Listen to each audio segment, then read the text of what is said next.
things. So obviously the ball comes in from me, the ball goes out to the opposing goalkeeper. But I'm very big on honoring it. So I don't want them coming.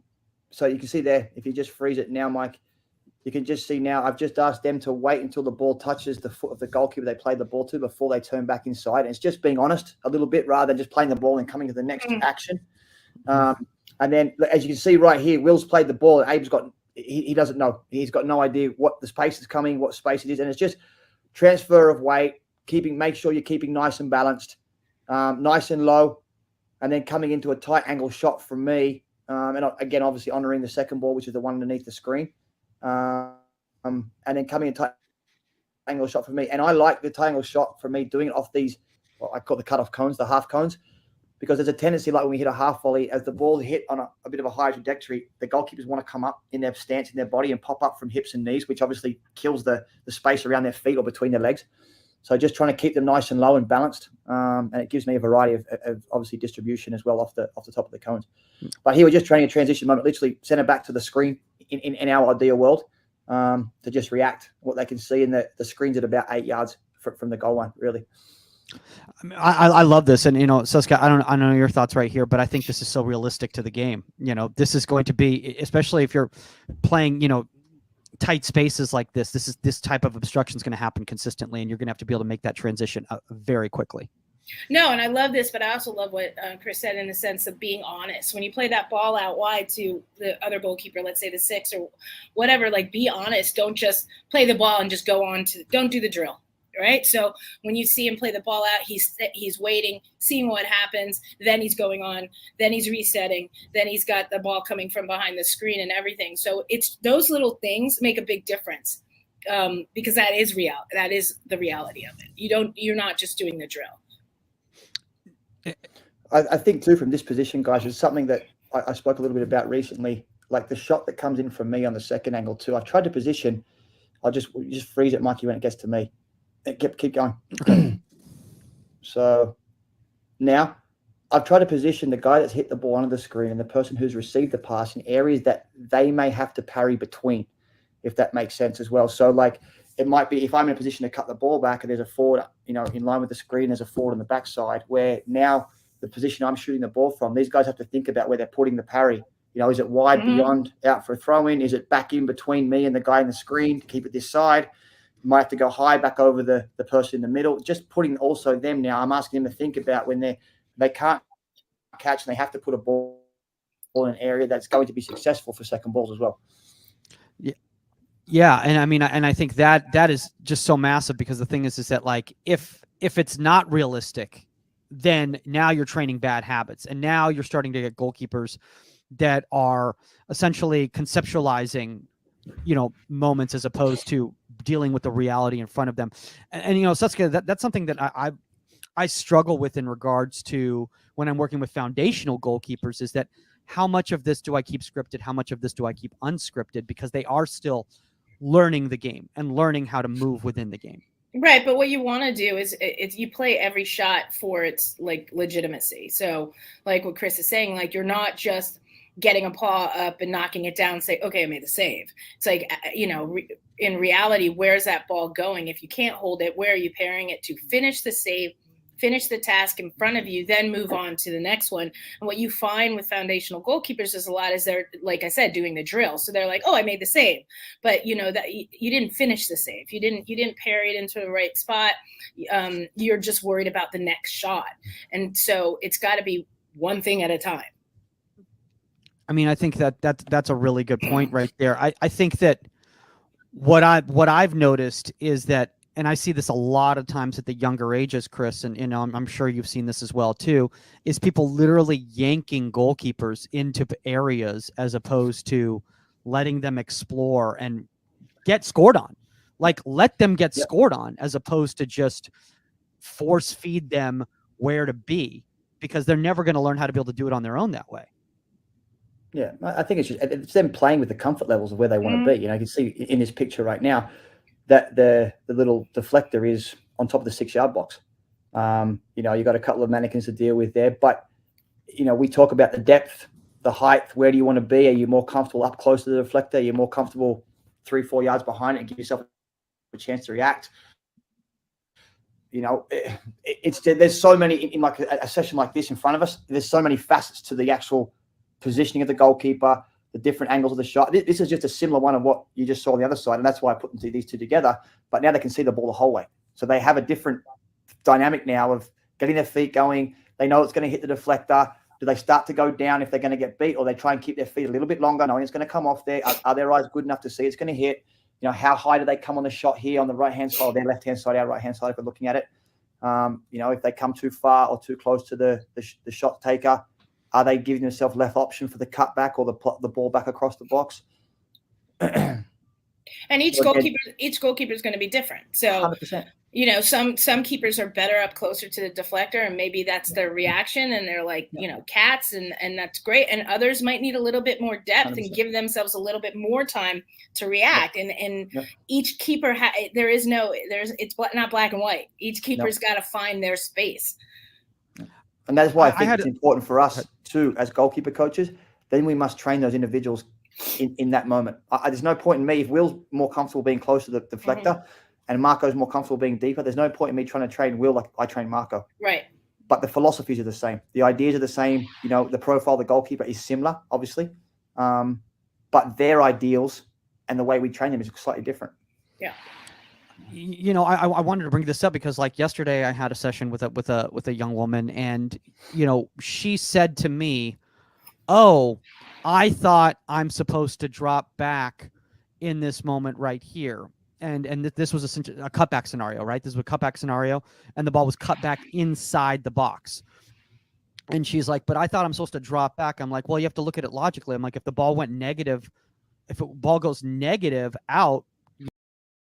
Cool. We are live. Deep, so you have to, because you have time to react.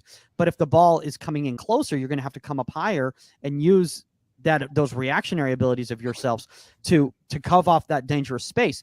So I think a lot of times, Sharpie, one of the problems that we get, at least with the younger ages, is that goalkeepers start trying to do things the same every single time, not recognizing that every picture is different. Every pitch is different. No two balls, no two scenarios are ever the same. No two defenders are in the same spot. No two attackers are in the same spot. The ball's not hit the same way. The pace of it, it doesn't matter what it is. There's no two scenarios that are the same. But I think, you know, go back to what Saf said earlier, we have to train these moments.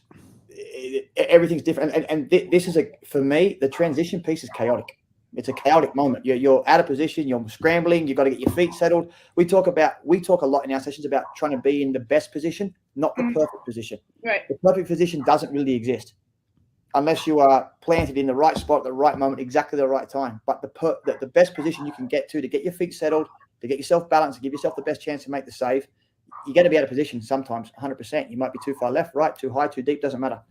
But I think for them being those comfortable as they possibly can be in those really chaotic moments and finding the best spots they actually can and be balanced and be settled and give them the best opportunities. And like you said, everything's different. Everything ebbs and flows in different ways in games and in training sessions.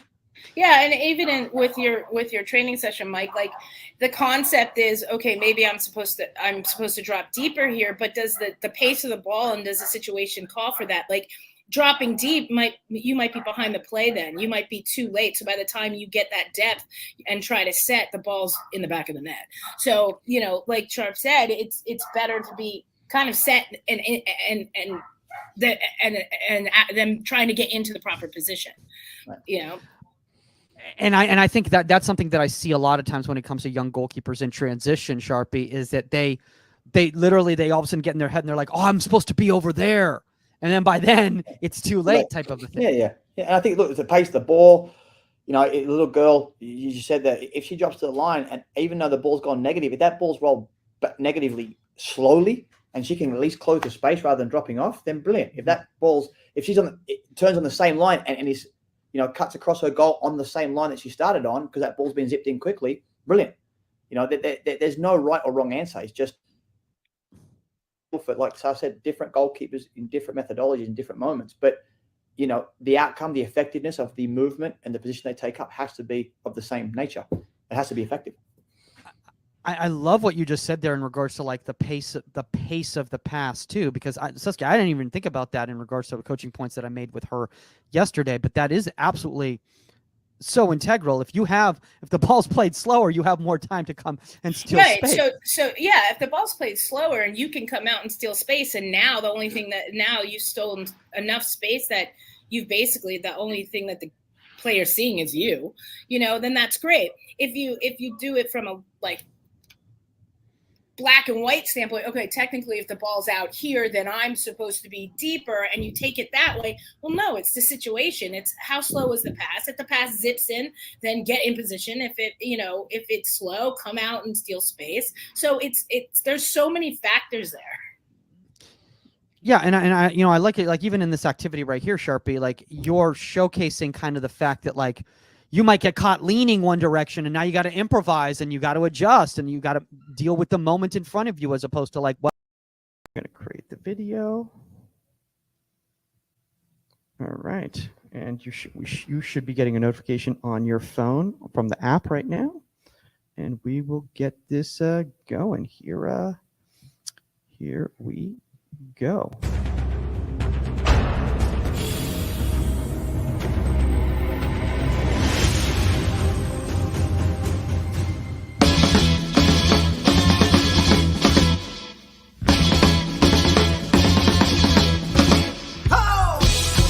Welcome to Inside the 18, live from beautiful Stevens Point, Wisconsin at Camp Shutout.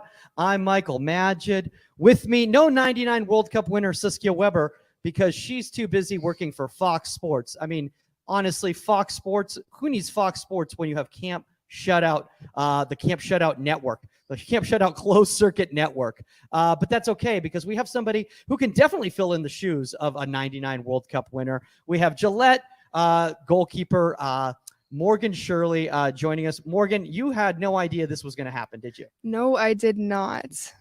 So tell us, first off, here's the craziest thing. Obviously, you're at Camp Shutout right now. A lot of people are at Camp Shutout. And by the way, if you're watching from Camp Shutout right now, we are live currently on the Union app. If you have any questions or comments, you can put them into the comment section.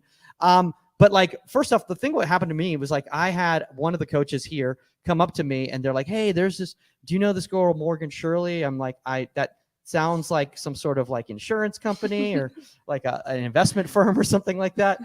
And they're like, no, they're like, she's a goalkeeper here. And I think she has a good story that you guys should have on the air. So I was like, okay, well, tell me a little bit about what's going on. And they said, basically, they're like, she's from Wyoming. And I'm like, okay, that in itself is probably a story. So why don't you tell a little bit about yourself here? Well, I'm Morgan Shirley. I play for Gillette Edge, and I'm 17. I'm going to be a senior this year, and I'm from Wyoming, and I'm a self-taught goalkeeper. So I haven't had very much official training like most keepers have. Okay. So when you say like self-taught, like, and by the way, you might want to cheat in a little bit more this way, this direction here. Yeah.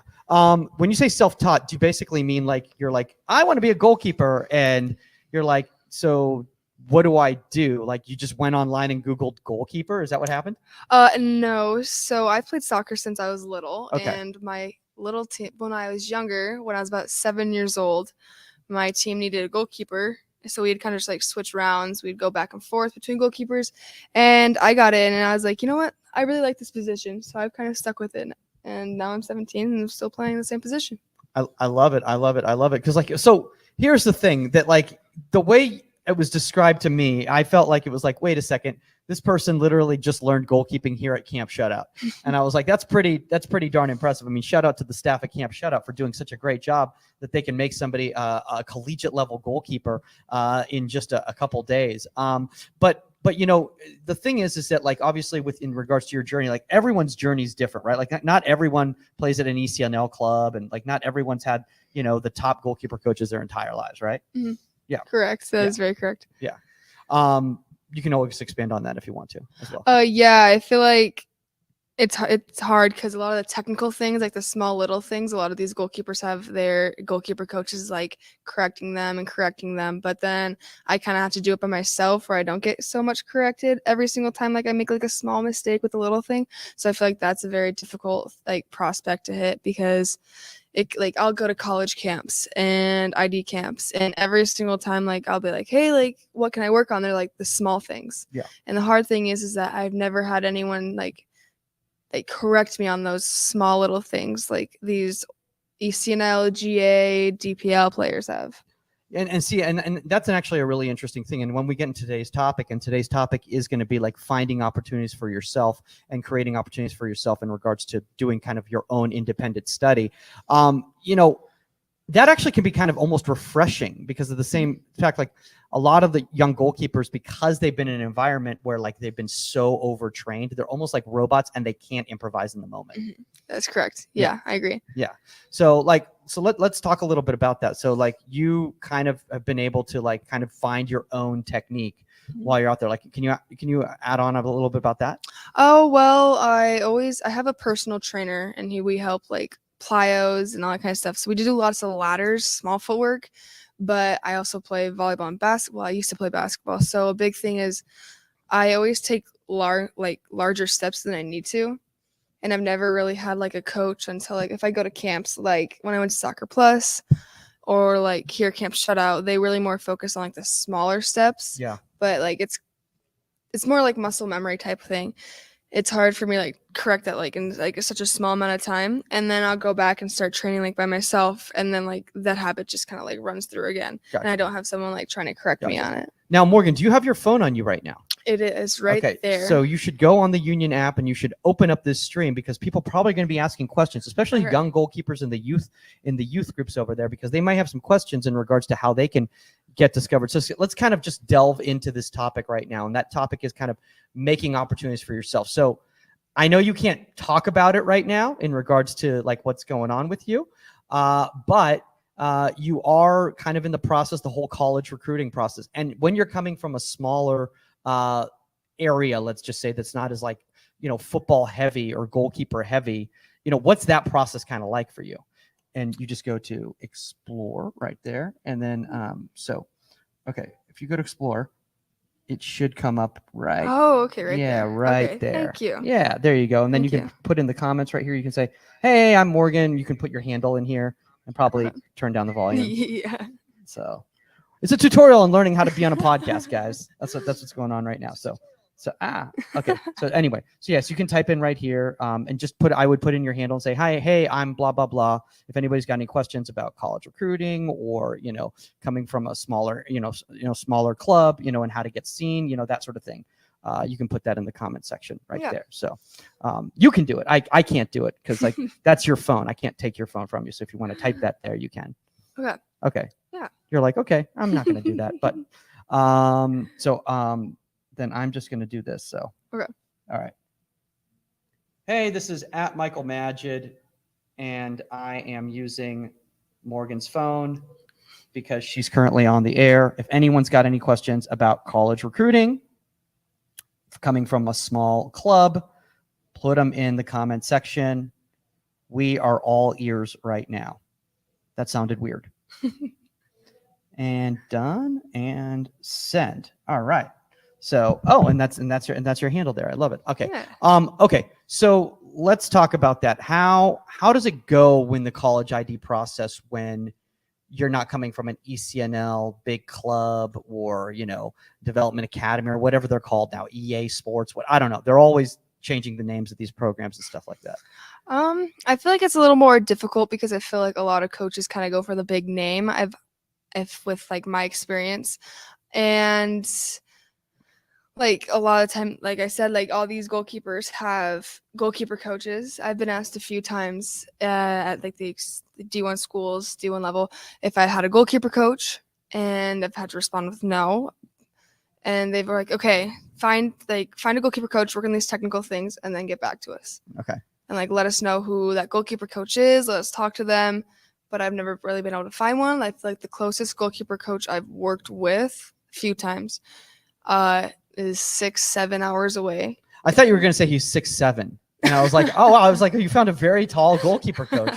Great for you. You know, there's a 6'9" goalkeeper here at I camp. saw that. I got a picture with him. Yeah. That's amazing. Huge. It's crazy. And he's like a child still. Yeah. He's like really young. He's going to be the first 7-foot goalkeeper Oh in the gosh, history yeah. of goalkeeping. honestly. So while you've been at camp here, obviously you've been working with a lot of different coaches. Like, do you feel like, for young goalkeepers to be exposed to different types of coaches is really beneficial when you're going through the college recruiting, process? I do. I feel like it's very beneficial because not all college coaches coaches are the same. So I feel like it's really nice to have a variety of different coaching to see what maybe you like in like a coach. So then maybe you can go to a school and you could possibly find a coach that coaches similar to that. Yeah. And then you're like, okay, cool. I really like this coach. I like this school. Like, hopefully I can get an offer and I can go here. Or like. So what's happened when you've gone to ID camps?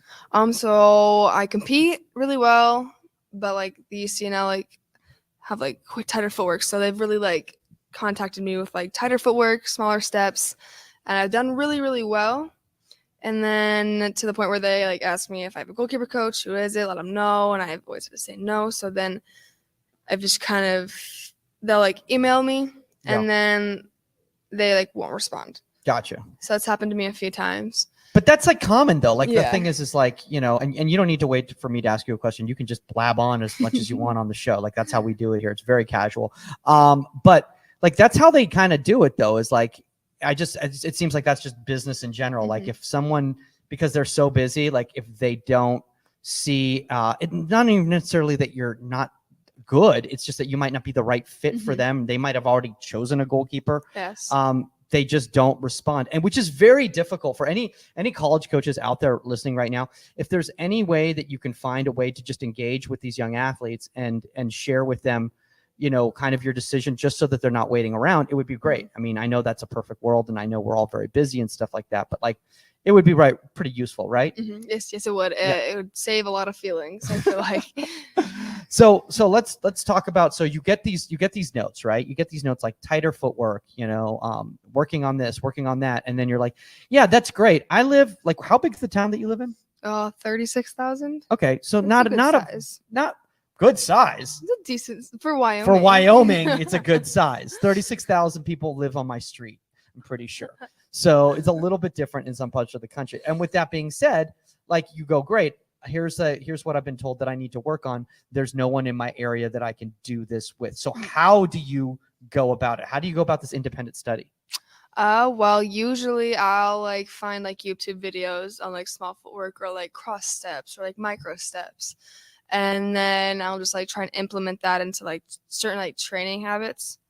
And then I'll be on Instagram and I'll see a save this keeper made. And I'll try and implement that into my game style. There's the back to bar kind of save. Or there was a video that I saw of this keeper diving, catching a cross. Yeah. And my next game, I implemented that in my game, and I had a save like that. Same with the back to bar. Gotcha. It took me a little while to get the back to bar a little bit more up in the air. I kind of had to a couple times just step back. Yeah. But I ended up eventually getting that just from that one video of just watching them do it. I think the problem is though, and I mean, I'm not gonna lie, I'm not trying to make this, an infomercial or anything like that, but you're kind of the prototypical goalkeeper that the union was created for. Mm-hmm. Because on Instagram, on YouTube, you trying to do your own work and trying to find these things in all different various areas. A lot of times there's no context given. So you have to try to figure it out yourself. And a lot of times it might not even be good actions, but you don't know that because you don't know any better. Yeah. So that's kind of one of the reasons why we created this whole place. It's we want a community of people that can engage with each other, learn from each other it doesn't have to be a top name even, just people that understand the position. Yeah. And engage. Because I think that's got to be really hard for somebody like yourself, because you see something and how do you pick out if something's good or not? How do you just have to show it to a goalkeeper coach and be like, hey, what do you think of this? I have done that before. I've done that with my highlight video. Josh Everest, the guy who 6 hours away down in Colorado. I've sent him my highlight video to see if he thought it was good. Yeah. And he was yes, these are good saves. And then I went to this California goalkeeping coach down Jeff Tackett, Okay. And I haven't gotten a call with him, but we're gonna go over my highlight video together, and we're gonna like, go down to basics to see what like good videos and like good plays are to put in there.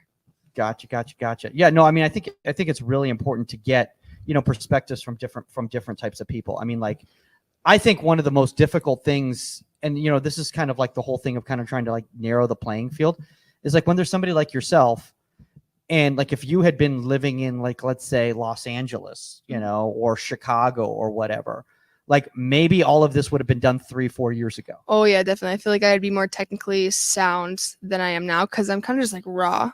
And a lot of these goalkeepers here are like the girls in like the higher group, like the all girls group, are very like technically sound because they've had all that training. Yeah. But for me, I'm not as like, I'm just kind of just like all over the place and still trying to work on like they said, like the small footwork, the tactical things, the hand positioning. Yeah. Like, have you heard of Caitlin Talbert? I have not. Caitlin Talbert was very similar to yourself. She had very, very little goalkeeper training. She went on to play Humboldt State and now is playing professionally at Benfica in Portugal. Oh, that's amazing. That's awesome. Yeah. That's crazy. Yeah. So she is somebody you should look at and see how you could emulate her journey, her path. Yeah. If that's a direction you want to go with your life. Yeah. Yeah, You're totally. Is a professional, is that something you aspire to? If I got the opportunity, yes, I would. I 100% would. And would you be repping Wyoming hard? Would you have like a WY or something like that? Yes, I would. On your jersey? 100%. That'd be amazing. Because we had one gal out of Gillette. She went semi-pro. Alyssa Stamba. She played down Bemidji. Wait, what was it? Say that again. She played down at Bemidji State. Bemidji. But it's in Minnesota. That's a real school? Yes. That sounds like a school in some sort of like literally like fan fiction for like a fantasy like universe. Yes. Like it does not sound real. So I want to ask you about this though, because you get this feedback obviously, and people are helping you with highlights and stuff, but like the real issue, and I'm sure it's been brought up a lot of times by coaches, maybe here at camp or in different places, is that it's really about game reps and understanding how to see pictures and how to deal with the pictures when you get to those higher levels. So it's great to work on that technical stuff, but how do you implement that, and how do you get feedback on whether you're making right actions? Normally get the feedback at like camps. Okay. Or like ID camps. Okay. And like with like breakaways, I learned last year like when to go out, when to pressure, and I've never been taught that before. Like there are so many things here that like I'm gonna be honest, I didn't know what a micro step was until this year. Oh, Saskia Weber would have a whole conversation with you because she literally did micro step on so many NWSL broadcasts that the play-by-play guy off the air just kept going micro step. So that's awesome. Yeah, I didn't know what that was until yesterday. Okay. Thanks to Maria and Buzz. Wait, till yesterday. Oh my God, you just outed yourself on the air live to the entire goalkeeping world around the world. Some goalkeeper in the United Kingdom right now is just like, I can't believe they don't understand that. Yeah. It's amazing. That's the worst UK accent. Please forgive me. Please don't cancel me, United Kingdom. Please don't. Okay, so you go to the ID camps and you're told, to work on these actions. You say at the camps, they kind of help you out in regards to like understanding the scenarios and everything like that. Competition though, like that's a big problem when you come from a smaller area, because who are you playing? Like the kids from like, like what was that movie with the green, what was that? Oh my God, why can't I think of the name? The one with like, there was the redheaded kid in goal. Green, what's it called? Green something. Oh shoot, I can't remember. But you know what I'm talking about, though, right? I know what you're talking about. Yeah. But it's like that. It was like some farming community or whatever. So like, you're essentially probably have like ASO players around you, right? Yeah. Yeah. So, like, how do you do that? Because it's got to be really frustrating because you're like, are you playing high school? Yes, I am. Okay. Yeah. I'm assuming there's not a big pool of players to pick from. Well. Yes. And I don't want you to call out anybody on the air. But like that's got to be hard because like the coaches are telling you like in this scenario you need to do this, and then you give it to that player and they can't make that next play. Yeah, that's happened before. Yeah, with my high school team, like my coach, we don't really have a goalkeeping coach in Gillette, like I said, or like in Wyoming in general. So we just kind of like get. If anybody small out there is reps. listening and wants to be a goalkeeper coach in Wyoming, you will become a millionaire Oh, yeah. because there's not one. Just move to Wyoming. That's all you got to do. We got lots of land for you to live on. Like I didn't really ever get training in my high school season. Most of it's like from this or from ID camps. Yeah. Or like by myself. From this podcast, you're learning from this podcast. Is that what you're saying? Yeah. Is that what you're saying right there? Yeah. You definitely have to check out all the other shows. See, in Wyoming, they don't have streaming. So that's why Morgan hasn't been consistently watching Inside the I18. No. So here's another thing too, is like, I personally find the frustrating thing that happens for me when I'm playing with players that may not be at the level of me is that I start getting bad habits because I have to. Is that something you found too? I have, yes. I had this one gal, she was really good. She was a very good goalkeeper.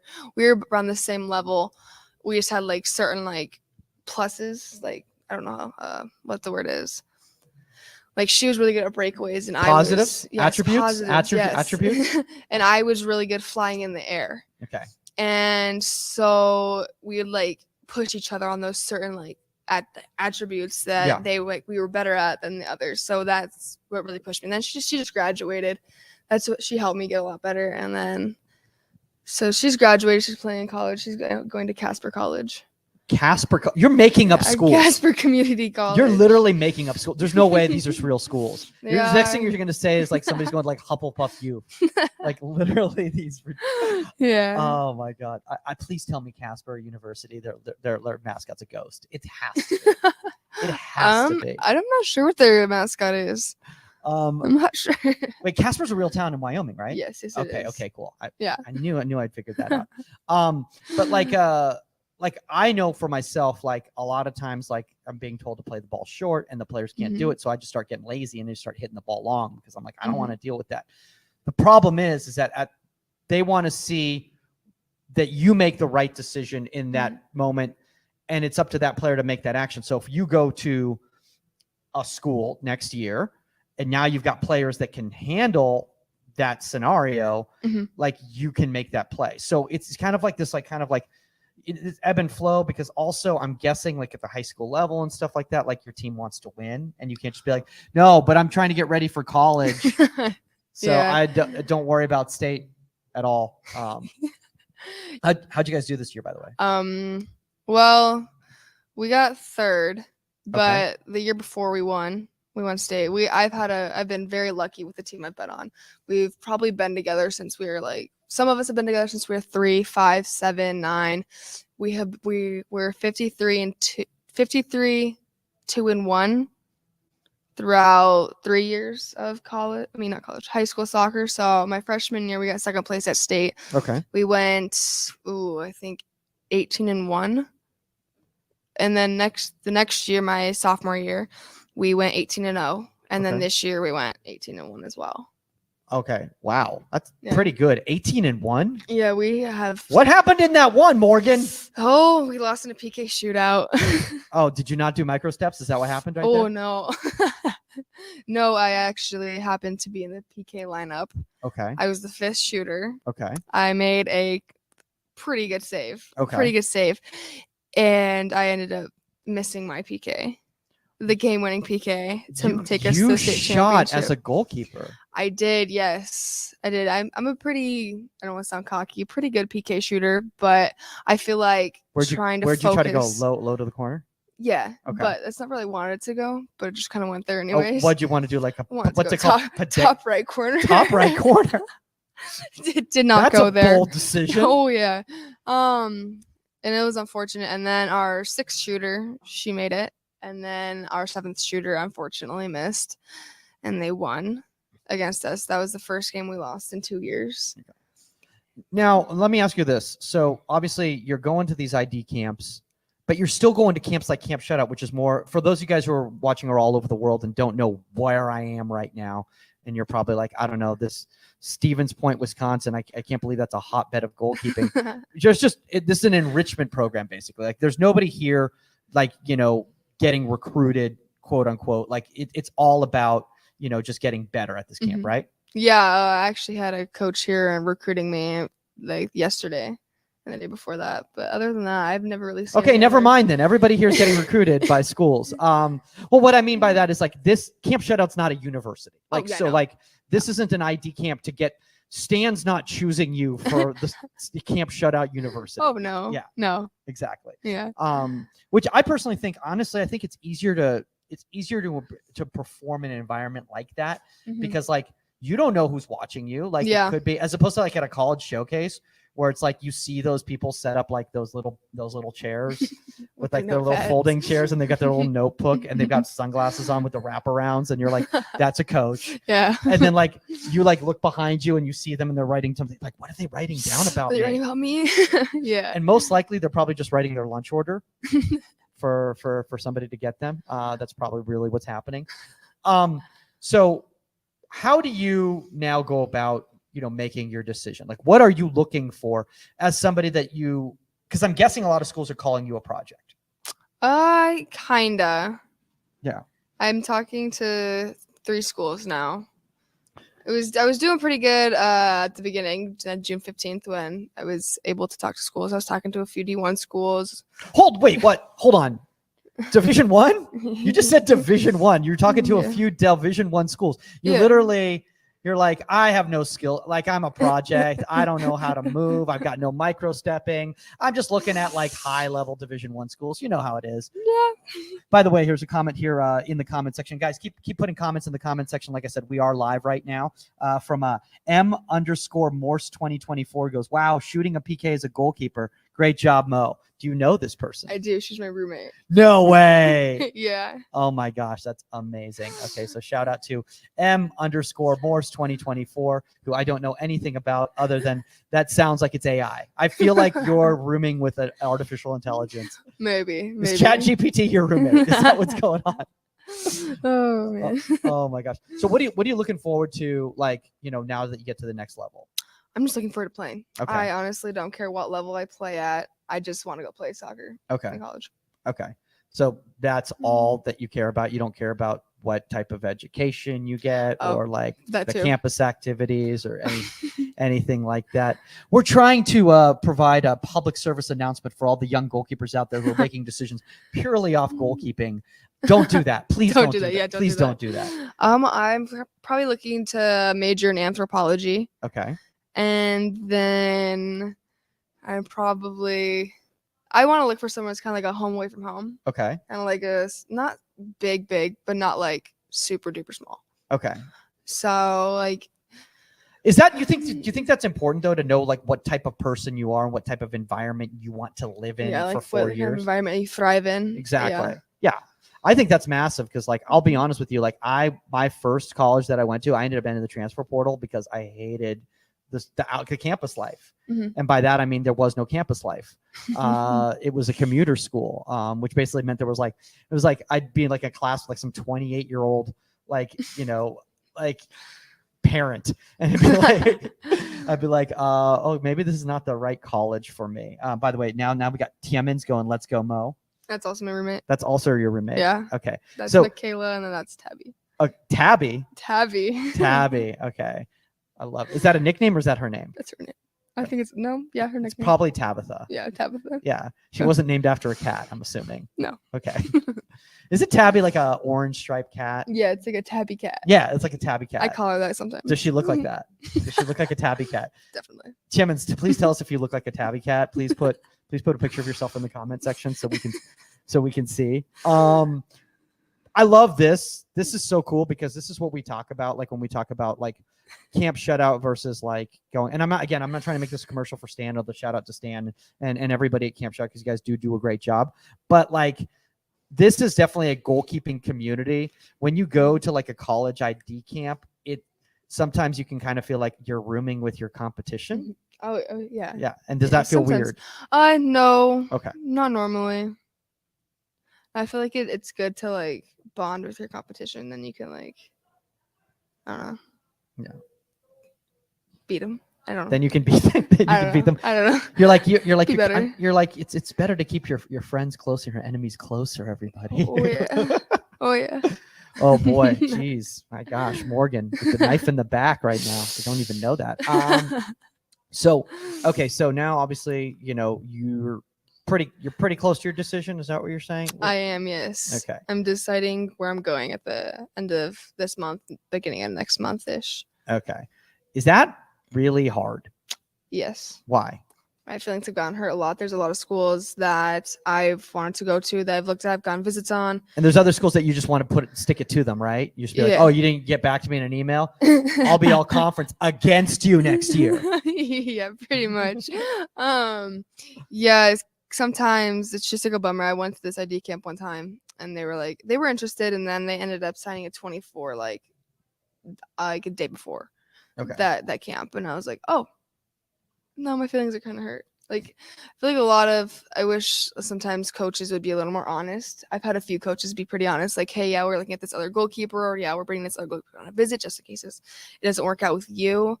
Like, that honesty, like, goes a long ways with, like, the players they're talking to. It shows it's a higher level of respect. Why don't you say that again to the camera, to all the coaches out there? 'Cause there's a lot of coaches on the union, a lot of college coaches. So, like, they should probably hear this. Again, we're all learning from each other, guys. Sometimes it's really hard because I think the thing is that as coaches, we kind of lose perspective because we're looking at it from like, I don't want to say like a business perspective, but we forget that there's a human element to it. And I think it's really important that we keep that involved. Now Fifi Bunny is going, Mo, my daughter Fiona is at camp with you. How do you find female mentors for young goalies? Her name is Fifi Bunny.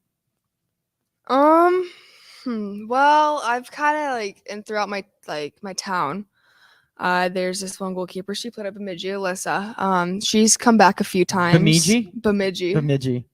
State. I gotta find what's Bemidji's mascot. I need to find out. Oh, I'm not quite sure. We'll have to look. Oh my God! Please send me a picture if you find it. I will. I'm just gonna share it with everybody. It's like, guys, everyone's got to check out Bemidji University.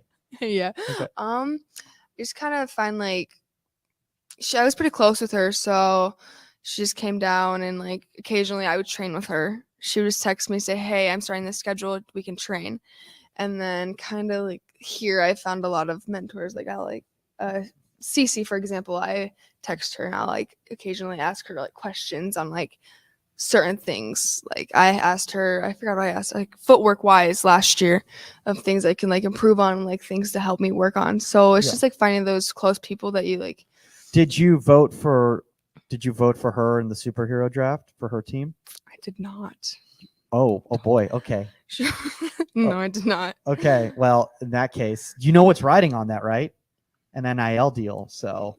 Oh, I don't know what that is. You don't know what that is? No. Oh boy, somebody hasn't gotten to college yet. It's called name, image, and likeness. Oh, that's what that. Oh, I've heard about that. I went to a college. They were talking to me about that. They were talking to you about that. Did they just put a bag of money on the table and go, "This is what you can get here"? Oh yeah. That's exactly what they did. Definitely. Did they just show you their Scrooge McDuck money pit? You know how he used to swim into that thing? Yeah. They did that. They're like, all this can be yours if you attend this university. And you're like, that all looks like that fake money. That doesn't look real at all. Monopoly money. Exactly. Monopoly money. All right. So I know you have to start getting ready to go out to the fields. By the way, have you ever played Stan's game before? I have, yes, last year. Okay. Can you explain the rules to me? Because I don't understand the rules. Well, I know. So there's the goal, obviously. That's a thing I've heard of before. Yes. Yeah. And then you have this half, it's the rainbow, positioning wise. It's kind of like that thing, but a little bit bigger around in front of the goal line. Yeah. And you have to stay in there, I'm pretty sure. Okay. And if you catch the ball, you can use your hands. Okay. I'm pretty sure. And then if you don't catch it, you have to use your feet. And then there's a bullet target. There's a person on the line. You have to be in front, kind of breakaway kind of type thing. Just put your body in front of the ball. Okay. Does Stan participate in this game? I wish you did. That'd be kind of fun. Wouldn't that be great if Stan actually played in the game? Yeah. By the way, if anybody here is watching this live right now, or anyone in the world who knows Stan Anderson, please put in the comments section or reach out on social, or make a post if you have footage of Stan playing goalkeeper, because I want to see Stan in goal. That is something I would love to see. And is there a golf cart anywhere near there? That's what I want to know. Like if he makes a save and he just gets back in a golf cart, like drives around like the other side. That's a very inside joke for those of you guys who are watching who have no idea what I'm talking about. There's a lot of golf carts here, a lot of ATVs. Yeah, everyone's like, what kind of camp is this? I swear it's a goalkeeper camp. I swear it's a goalkeeper camp. So let me ask you a question here. One of the things that a lot of the young goalkeepers, and I like to say young goalkeepers, I don't like to say campers because campers sounds like they're here for archery and those sorts of things, Yeah. but they're here to learn and grow as goalkeepers. They come here and they meet all these different coaches and they go, you know what, I think I can give back. Do you have any ambition of getting involved in coaching, especially because you got involved at the higher levels later? I do, yes. So you want to move to Wyoming and become a millionaire? Oh yeah. Okay, so that's where you're going after school. You're Probably, move back. Okay. Yeah. It's kind of just like going back off of like what this question said, asking about like young mentors for goalkeepers, just being a mentor for the younger kids, like going to help them coach, like giving them more opportunity, like with coaching than I've had. Yeah. Like at that young age to help. So it's kind of just to help them. Yeah. With, they're like small tactical things that I've never really got to learn on. I like how you're trying to like to sell me on it too. You're like just like looking directly at me, just like, the small tactical things. I know what I'm talking about. I know goalkeeping. I don't call it goalie anymore. No, yeah, goalie is a hockey. Yeah. I hate it when people say like, oh, you play goalie? No, I play goalkeeper. Goalie's in hockey. I know. Or like keeper, that's like lacrosse. Well, what's crazy though is that like there's a lot of goalies here. I mean, and the reason I say that is because there's a lot of people I hear here who say goalie, and I think it's like a regional thing.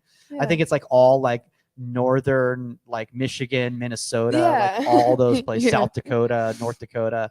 They all call it goalie because I think hockey's so big up there. Mm-hmm. It's just part of their culture type of a thing. Yeah, definitely. Or, have you ever heard somebody call it a netminder? I have not. No. Okay, I've heard people call it a netminder. By the way, for Fifi Bunny, right there, actually it's Fifi Bunny's mom. Let's be honest, who's commenting right now. If you're looking for mentorship, we are doing that when the union launches next week. We're going to be doing different types of mentorship programs, whether it's interactive game analysis breakdown sessions where you can get like an MLS coach, NWSL coach, a college coach to break down game film, with your young goalkeeper, or any sort of mindset work with some sports psych people. We got a lot of different people that are going to be involved with the project. We're actually looking for youth ambassadors too. And by youth ambassadors, I mean, college players that want to give back. And I think Morgan might be a candidate for this. So if anybody out there thinks that Morgan would make a good advocate in this type of a program for mentorship, then please comment or reach out to me directly and say that I should do that. Hold on. There's a comment here coming on, and this is from Keenan Surf, who just has clapping. I never know what this means. What does this mean exactly? Maybe like a Is it jazz hands? What is it exactly? I can never figure out what that is. Like a preach kind of way, like, oh, yeah, like. By the way, Morgan, you don't know who that is right there. But Keenan Surf is a big comedian in South Africa who travels who opens for Trevor Noah. I don't know who that is. Oh boy. Okay. All right. Spirit fingers. Spirit fingers. He goes spirit fingers. Shout out to Keenan. Keenan, great comedian. I don't know if you know this, Morgan. That's my career. I'm a comedian. You're a comedian? No way. That's awesome. I've always wanted to meet a comedian. Did you think I was just somebody who just handled a goalkeeper podcast? There's not a lot of money in that. You got to find other ways to make your parents disappointed in you, like getting paid in like drink tickets, that sort of thing. So sometimes I think I'm a comedian. I think I'm pretty funny sometimes. Oh, okay. All right. My mom doesn't agree with me, but I find myself. Do you have a solid 5 minutes? Do you want to do an online comedy show on Sunday at 10 a.m.? Oh, no. Are you sure about that? No. The bar's pretty low on online comedy. I'm not going to lie. I don't know if you've seen. My best joke is not very funny. Do you want to say it on the air? Oh, yeah. I got you. Okay. All right. Let's hear it. Hold on. I'm going to give the setup, guys. Okay. Guys, your next comic coming to the stage. Absolutely incredible. You've seen her all over Wyoming. She's currently learning how to micro step. Let's give it up for the one and only Morgan Shirley, everybody. Morgan Shirley. Hey, everyone. My best joke is, what did the fish say when it hit the cement? What did the fish say when it hit the cement? Damn. I got it. Now I got it. And scene. And we're and cut. And cut. That is Morgan Shirley, everybody. Morgan Shirley. Standing ovation. That's one of those light moments that we call it in comedy. Is basically what happens is like if a jokes aren't going over well, and a comedian's struggling, like you'll get a light from the back of the room, which tells you to wrap it up, so they can get another performer That's on the awesome. stage.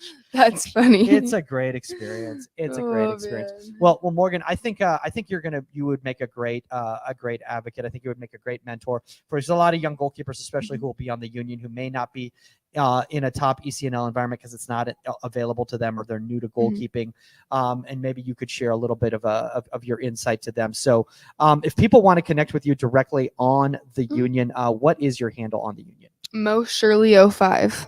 Mo Shirley 05. So MOSHIRLEY 05. Well, 05. 05. Yeah, 05. It also makes it sound like you are some sort of secret agent. Yeah. Mo Shirley 05. Oh yeah. Like 007. Oh yeah. Yeah. Definitely. Yeah. Yeah. And guys, obviously, if you want to reach out to us, it's at Goalkeeper Podcast on the Union. Again, we launch next week. The founders, I mean, if you guys are not familiar, World Cup winners, social media influencers, and I hate using that term because it's really, really bad. Social media is really, really bad, which is why we've started the Union. So by influencers, I mean top coaching, education experts on social media are going to be involved as well as former men's national team goalkeepers, MLS coaches, NWSL coaches, top sports psychologists around the world who've worked with Premier League players, Champions League players, a lot of great stuff. So if you want to reach out to us also with a guest suggestion or topic suggestion, or to learn more about the Union, contact at insidethe18media.com. If you want to reach out to me and find out more about my comedy schedule, I am not performing in Stevens Point this week. Unfortunately, there's no comedy club in Stevens Point, so I'm spending all my time right here. And then I'm getting on a boat to Alaska, which sounds like I'm being exiled from Wisconsin, and they're bringing me to Alaska. No, I will be on a family cruise, but then when I get back, I'll be doing shows in Santa Monica, California, 8:30 p.m. on Tuesdays and Saturdays. That's all the time on Inside the 18, and we are out. Let's get Morgan back out to the field. Later, See guys. ya. Bye.